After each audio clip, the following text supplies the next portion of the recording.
Hai Bolo, Assalamualaikum warahmatullahi wabarakatuh.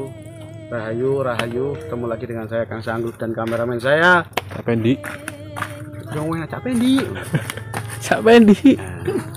Kali ini saya sudah berada di kota Gresik, di mana saya akan ziarah bersama teman-teman dari Kelana Jagat Misteri.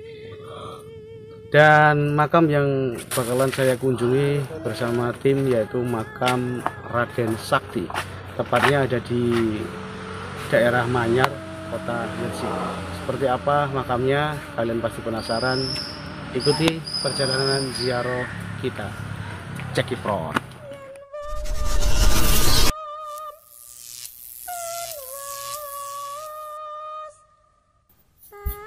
Ya, malam hari ini Kelana Jagat Misteri sudah berada di makam Raden Sakti.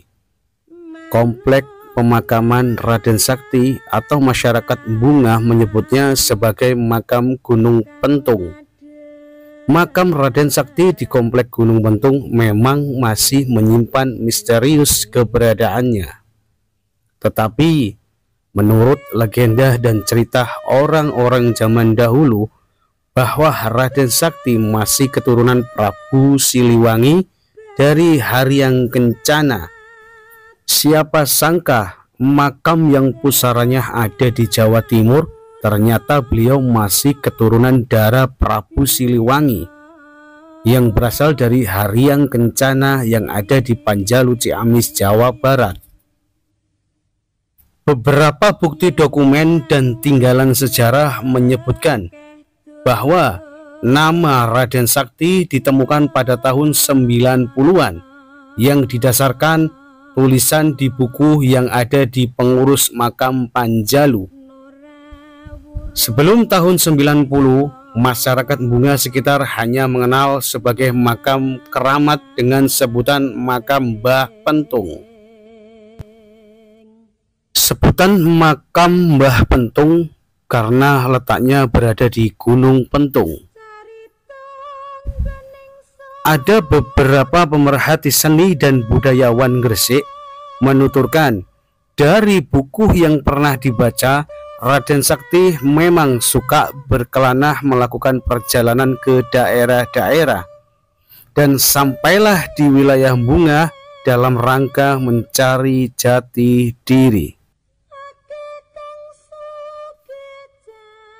Dirasa menemukan tempat yang tepat, Raden Sakti menetap di daerah Bunga dan berhasil mendirikan sebuah padepokan sebagai tempat untuk menenangkan diri dan syiar agama Islam.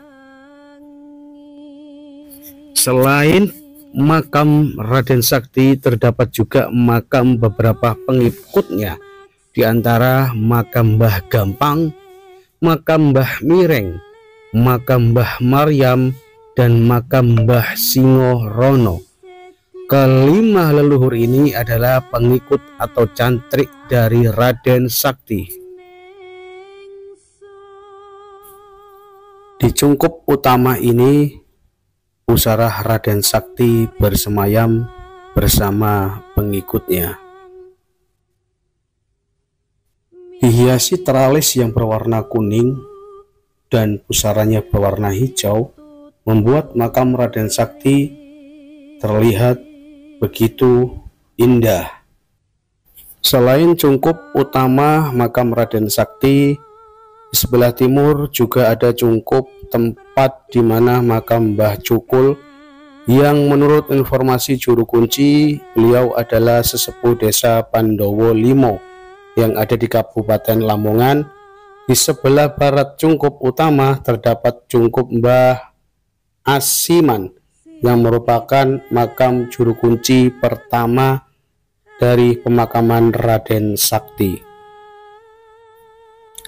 Tidak jarang para peziarah datang silih berganti dari luar kota hanya sekedar mengalap berkah atau mendoakan beliau. Peziarah pun datang dengan berbagai alasan, di antaranya ada yang memang suka dengan ziarah, ada yang memang mendapatkan isyarah, ada yang juga hanya sekedar belajar tentang peninggalan sejarah makam Raden Sakti. Seperti itulah makam Raden Sakti, sedikit cerita dan sejarahnya. Kurang lebih saya mohon maaf yang sebesar-besarnya. Oke bolo, saya rasa cukup sampai di sini ya dialog kita di makam Raden Sakti yang ada di daerah Muna, Kota Gresik ya. Mudah-mudahan malam hari ini penjelasan atau sejarah dari Mbah Raden Sakti bisa memberi pelajaran untuk kita semua. Setidaknya kita jangan sampai buta akan sejarah. Yakin kebaikan akan tumbuh dan berbuah walau bukan di tempat kita menanamnya. Tetap jaga iman, jaga perseduluran, jaga alam semesta. Wabillahi taufik wal hidayah waridha wal inayah. Wassalamualaikum warahmatullahi wabarakatuh. Rahayu, rahayu, rahayu. Sampai jumpa.